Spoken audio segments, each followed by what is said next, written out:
So this is the Brea Jordai Radio Show. I have a special guest in the building. I'm very, very excited about this interview. Really fast, just a recap. Want to let you all know about my week. So far, you know, I'd like to let you all know what's going on. It's been a great week. It's been an inspirational week for sure. I've learned a lot of things this week, picked up on a lot of things. To do better. So basically the question of the day is, what has been your greatest achievement so far this year? So I want to know, DM me, send me a message, let me know what is your greatest achievement so far this year. How did you accomplish that? Was this a goal that you have set for a long period of time and you finally accomplished it? Just tell me all about it. I want to hear about it. So let me know. But without further ado, we are going to move on to our interview. Right now, I have Skai Francis in the building, okay? Yeah. You already know what it is, Skai Francis. I'm in the building, Vanilla Raps. The smoothest you're going to get in Cleveland, for real. Hey, yeah. Okay, all right now. So, okay, break that down to me. What does that mean when you say Vanilla Raps? Like, just give me a background on that. Really all right, fast. it's like this. I embody all the characteristics of vanilla. Why you say that? Vanilla. What does vanilla do when you put it in the cake batter? It makes it more smooth. But if you put too much in it, it can be a little over bitter. So I'm always just the right flavor of smooth. I come in, you coming through with party hits, you coming through with club hits. I'm always gonna cut with the smooth UGK underground feel, just vanilla music. Okay, I like that. That's my genre. That's why I just had to think of a genre for me, because I'm not really in none of these other lanes. Wow. Wait a minute. So you created your own genre? Yeah. And that's what vanilla is? Yeah. So, okay, can other rappers, if they feel like they fit that criteria, can they be in that genre? Yes, they can. And they won't, and you won't feel like, wait a minute, that's not your stuff. As long as they pay homage to where it came from. Got we know you. where it came from first. Skai Francis, the originator of the genre. Okay, and it's all good. Raps. It's all good. If you embody it, jump in. We down. Let's move. Wow, that's interesting. Okay, we're going to get back to that. All right, let's. I want to know, tell me a little bit about yourself, for the people that aren't familiar, for the people that are, you know, just now getting familiar with you, that may not be that hip because they sleeping, they slow to things, because you definitely have that underground flavor and you definitely are dope. So, I mean, I met you before, and I definitely felt like you were a genuine person from the beginning. Not just saying that at all, just being completely straightforward with you. I felt like you was just like a cool, humble dude, like straight to the point, really. So, like, give us a background, like, about yourself. I come from Maple, the Map, Tay Wall, Max Spit, JR the Don. A lot of people represent that. Shout out to Tay Wall. I'm really just a young, humble kid, for real. I play sports. I came up playing sports. My music intake was always different. Like, I was the only one in ninth grade bumping Kanye. Wow. So, like, everybody was looking at me like, of course, Skai like Kanye. Okay. So it was just like you was weird. It's not weird, just but different. I was different. Mm-hmm. I wasn't so gangster, so I couldn't move like that. So that's the music I embody as well, that type of thing. So that's not so popular or so, you know, strong amongst what we're doing today. So that's maybe why a lot of people aren't hip to me. But definitely the artists that's in Cleveland, the main people, they know who I am. Okay. Just for me being around the scenes and just my personality. I'm here, I'm there. And Absolutely. just like you said, everybody's attracted to me because I'm genuine. For sure. And so it's just time for the people to get to know who I am now. That's it right there. For sure. Okay, so shoot, let's jump into it. So you obviously have connections in the city. People mess with you, not even just from your music, but people like you as a person. Correct. Like you just that cool dude, right? Yeah. So, I mean, what got you started in rapping? Were you always rapping, or was it something that you like fell into? Yeah, actually, 3rd grade, my cousin Layman, they came down from New Jersey. And he was like a big Nas head. Okay. Took me to the studio one time. We went down to the studio in Cleveland. lava room, something old. I remember the lava room. Yeah, it was something like that. That was real so old. raw. Like when you could go to the lava room, Yeah. like you feel like you was really doing something. It was so many things going on. I'm in the 3rd grade, so we just sitting there for 4 hours. And then I'm just motivated. And I wrote my first rap to You Can Hate Me Now, Nas. Yes. And it was called You Can Kill Me Now. What? I was in 3rd grade, so just from there I just started rapping. And then probably like 5th grade, with my cousin Castle, we started taking it serious. Writing raps, and then ever since then I just evolved. Wow. So were your family supportive? Like how was everybody around you? Like, you know, I wanna rap, like it was, you know, they take it serious? No, not really. Okay, you know, alright. I was always dope. It was always, oh, that's cool, that's cute, but this, do that. You know what I'm saying? My cousin actually is an A&R for like Atlantic in New York. He owns Lounge Studios. Check that out. For sure. They do it big down there, but you know, he made his own way, and that's how he kind of wanted it to go for me. But as far as I never had the solid support, like, yo, go do it. Yeah. But my mother always loved my poetry. She always wanted me to make poems, write poems at church and stuff. Wow. In front of the church. So I did a lot of that for sure. Okay. They encouraged that. Today they want me to be more of a gospel rapper. Oh, really? They encouraged that, yeah. Oh, that's interesting. Yeah, so your family wants you to do more of the gospel rap, because obviously you grew up in the church and everything like that? Yeah. Okay. So, how do you feel about that? I feel like it's just, I got a responsibility because they know the power I have as a person. People want to hear what I have to say, and they want to do what I'm saying. For sure. So they just want me to, you know, put that positive light on. And I feel like I do. But at the same token, you know, I don't want to just be full gospel. I hear what you're saying. But I feel like my music is, you know, in whole more to educate and empower us as a unit. I definitely got that from your music. I was listening to your intro track every day right now on the YouTube. I listened to that a few times, like literally all day. So I was at work earlier just listening to all your stuff. I'm like, okay, this is like, I like this for real. Like, for sure. Your music is motivating. And another thing is, I believe it. Yeah. So you know, sometimes when you hear artists, it's like, all right, okay, I've heard this before, I heard this story before, or dude, you don't really move like that, or whatever the case may be. But when I hear your stuff, I'm like, okay, he talking about, like, you said something, I'm like, dang, like, I've been a fool, I did that already. Exactly. I did all of that stuff. You know what I mean? I'm trying to do something different, or I'm trying to, you know, I hear you talk about your family in your music. You still talk about being fly, getting fly. You talk about, it seemed like a little bit of everything, but basically just coming up. Yeah. Everyday life. You know what I'm saying? I love it. That's dope. We don't have to kill each other or do none of that. It may be reasonable to speak on where you come from, but to continue to promote it, I feel like it's. I hear that. What well, who were your influences? I'm sure that's like a cliche question, but honestly, like literally, who did you listen to growing up to who do you listen to now?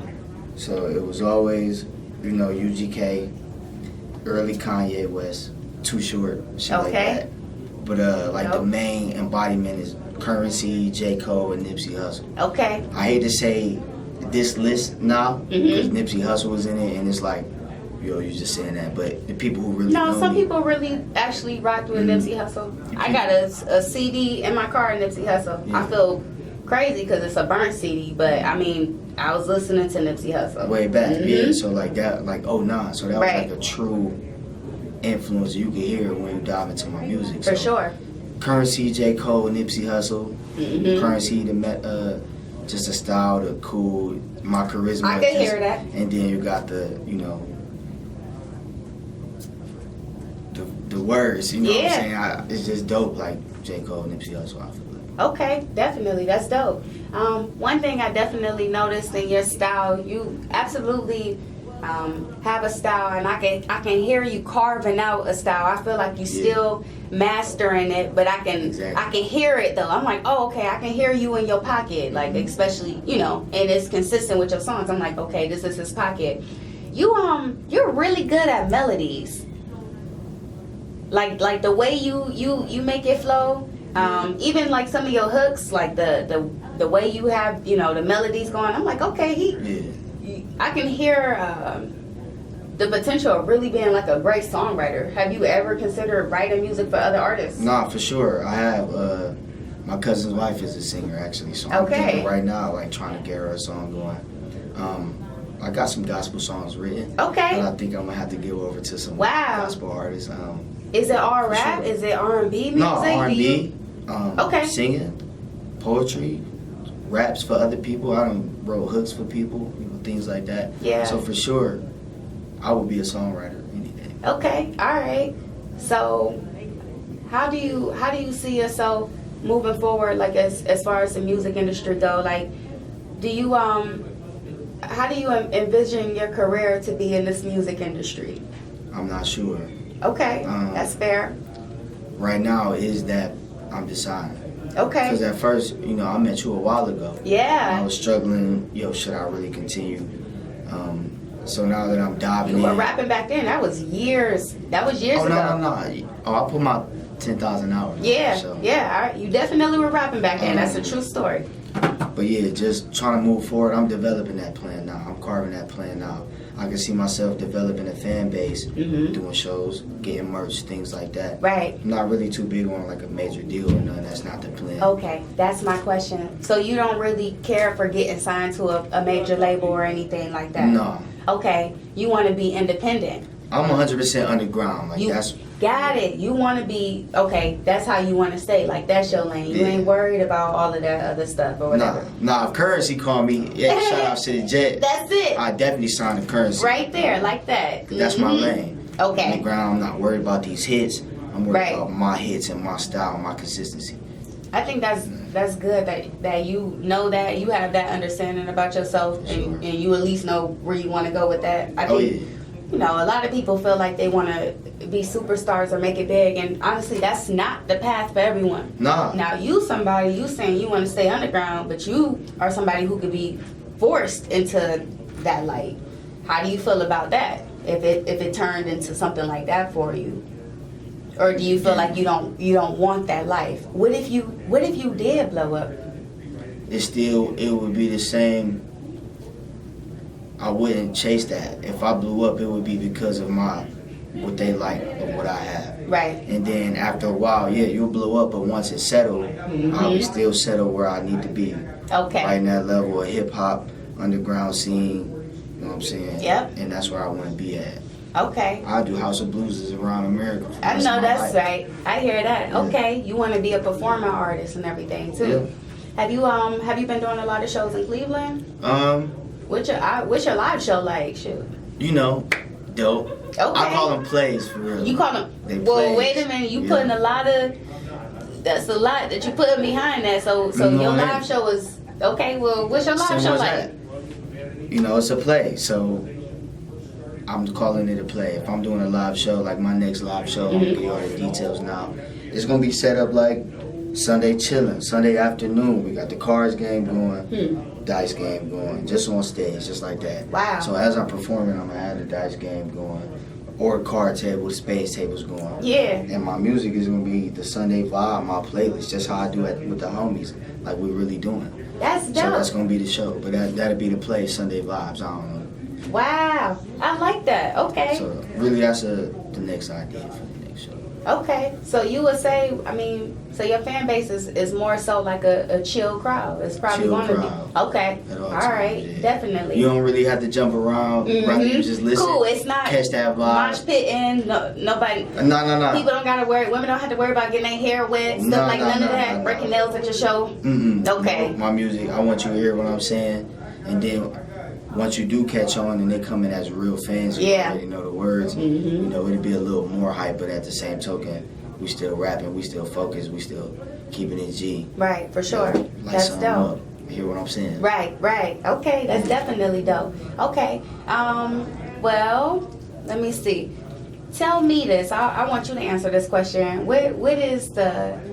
What has been your greatest accomplishment so far this year that you feel like for yourself? And it could be like a personal accomplishment, however much you want to share really, or it could just be something simple. It don't even have to be that deep, but Nah, I would say just for real, in terms of just life and everything, is develop a solid budget with my finances that I can stick to and move forward. That's great. Where I could finance my family and continue to invest in myself in music. Yeah. And I came to a compromise with my household and with my career, so I feel like I can move forward and get it popping. That's amazing. Yeah, that's a struggle. I mean, how do you feel about that? You know, a lot of people feel like you have to be a starving artist, or you gotta struggle and sleep on couches and everything to get to where you want to be as far as your career goes in the music industry. But what if you do have a family and things like that? Like, how do you balance that? That's a tough That's thing. what I'm saying. And you know, that's what I'm in right now. I hear you. Listen to my music, listen to my future music. You're gonna hear how I balanced it. Right. Because right now I'm balancing it. I don't know. Yeah. Wow. I'm gonna have to look back and tell you. Okay. But it's really, you gotta keep both happy. I had a chance to be dealing with vested in culture like Jeff Rozier. It was really digging with me. Okay. I'm not hip. That's like Sylvia Roan and all them. Okay, got you. So these are like big wigs for real. Yeah. Okay, you know, they people that. in the music, yeah. Yeah. Yeah. Okay. Jeff Rozier was he was a rude boy. Okay, shoot, Yeah, I didn't know that. But at that time, it was like, yo, the effort that it takes to get that career popping is the exact same effort it takes to build this family where you want it to be. So I'm like, I got kids, and the fact is, they sons and they boys. Yeah. And they black. Wow. So it's like, be here, be that great dad, which I am. Yeah. Or be that great dad maybe through money if my career would have taken off how I would have back in the day. And I just feel like it's nothing better than being that everyday man. Oh my gosh, it's nothing more valuable than actually than time. It is nothing more valuable than that. Your kids will appreciate you so much when they get older. And that's how I want it to be. And then so I'd rather do my music part-time and invest in my family full-time. So that's what's up. I'm just working on that part-time investment because a lot of people want to hear my music, but a lot of people don't know. You know what I'm saying?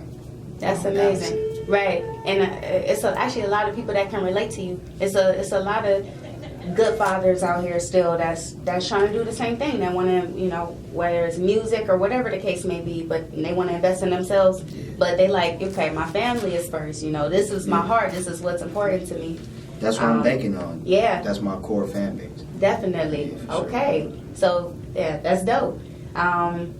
Your children, how many kids do you have? How many sons do you have? I got 2 sons. You have 2 sons? Yep. Justice and Noah, 6 and 2. 6 and 2? Yeah. Okay, what the heck? Sauce. How has becoming a father, like, how did that change you? Drastically. Yeah? Drastically. Before being a dad, you know, I was out here. I was ratchet. You know, He said I was ratchet. I was moving. You was in these streets. Yeah, I was out here. I was in the streets, gosh. for sure. I was not in a bad way. Just I was ratchet. You know, it is what it is. So it was going. You said it was going for you. It was going. Out of control. You know, it just made me realize that the responsibility I have. Not only them, I'm married. Yeah. I have a wife. That's both beautiful. Both same, you know, same mom, same. Wow. And it just changed me to be a better man. Yeah. And to learn where I am in the spectrum of life. Like, I'm a king and I have a household.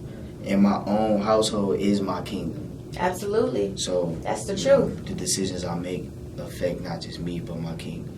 Absolutely, that's the truth. I'm sure your wife appreciates that about you and has to love that. You treat her like a queen. You honor her.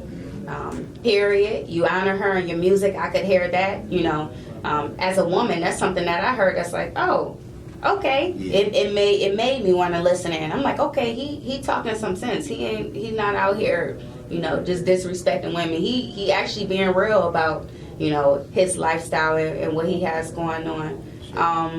So I think that's definitely dope. Do you feel like being in the music industry, do you feel like it's tough to balance your relationship with all the things that could come? Do you feel like that will be a hard 100%. transition? 100%.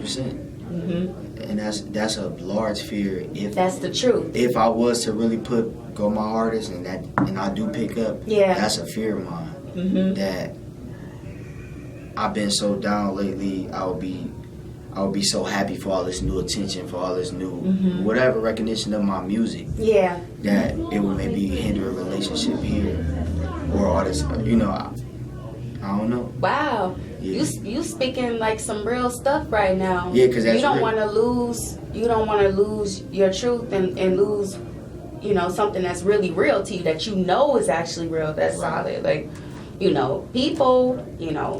I don't want to say fans come and go, because if somebody really is your fan, right? Fans do fickle, but if somebody really rock with you, they're gonna rock with you through your ups and your downs. But I think a lot of it is ego. So the people that's really, really not, with you, you might be hot, so they rocking with you. All of that stuff is the fake love that come and go. So do you feel like it's challenging to have discernment in this industry so far from your experience? That's where all the challenge, yeah, for sure. Mm-hmm. How do you Because you're going to be skeptical that? moving forward. Mm-hmm. It's going to make you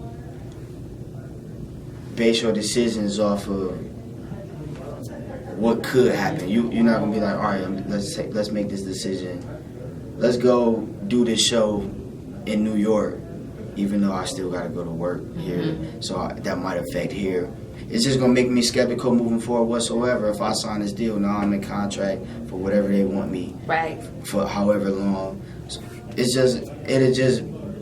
it'll make my steps moving forward unsure. Yeah. And that's never good. That is not good. That's never good in decision making. But you wouldn't let that hold you back, though. That's why we work it. That's why I said everyday struggle. I hear you. My barber, he passed away, but one of his main things was to take everything a day at a time. And that's what I'm doing. And trust the process, right? Yeah. Say that's the only way. Sure. Okay, I hear that. Wow. So, do you have a project coming out? I have several, actually. I was just thinking about how to put them out. Okay, so tell me how many songs are on one project that you're working on? I'm not sure yet. I have several songs from so many years and present that I want to package them up right. So I'm thinking 6 and 7 each EP. Oh, you literally have several different projects. I mean, like records. Okay. So I'm like, I can weed them out. All right, these sound good in one project. These records sound good on one body of work. Oh, so you got some work 3, for real. 4, 6, yeah. You got some music that we have not heard. Period. For sure. You have more in the bag. It ain't just like 100%. Okay, so I could flood right now if I get out of here. I'm trying to think of a good way to package these records. All my music is of quality and timeless. Wow. Well, I definitely heard the quality in your music for sure. Okay. Do you record yourself? Do you? No. At one point in time, I did record myself. Before I had my first son, I was recording all my own music. I went to Recording Arts Technology at Cleveland Clinic. Wow. At Tri-C. Excuse me. I work at Cleveland Clinic. Okay, now. Shout out to them. Giving you the bag. Nah. I was recording myself, but then now I just go to studios. Okay. Hassan, Skunk Pack, or Mac, my dude Mac, he the nicest. Okay, all right, and they get you together all the way and everything. Yeah. Okay, so you have several projects that's in the works. When do you think you're going to drop one? Like when can we look forward to you dropping? Like what's the rollout? I won't have a rollout for sure. Okay. Just drop some records. You're gonna just drop it and everything. And then it's gonna come out. But I'm thinking for sure at least November. I want to get some visual shots. So we about to get music soon. Yeah, I have a ton of music. Okay. I got a ton of music, so I'm just that's exciting. I want it to come out in the right way. Absolutely. The right light, at the right time, the right verses at the right time is gonna make you the real fan for me. For sure. So, yeah. Okay. What should we be checking out right now as far as your music goes? Just so we You know, while we getting ready or while we waiting for you to drop, you know. I got records on all platforms, Spotify, iTunes, Skai Francis, Skai Francis. I think I have 3 records up there. So check those out. I got videos on YouTube. Type in Skai Francis on there. You'll see I have about 3 on there.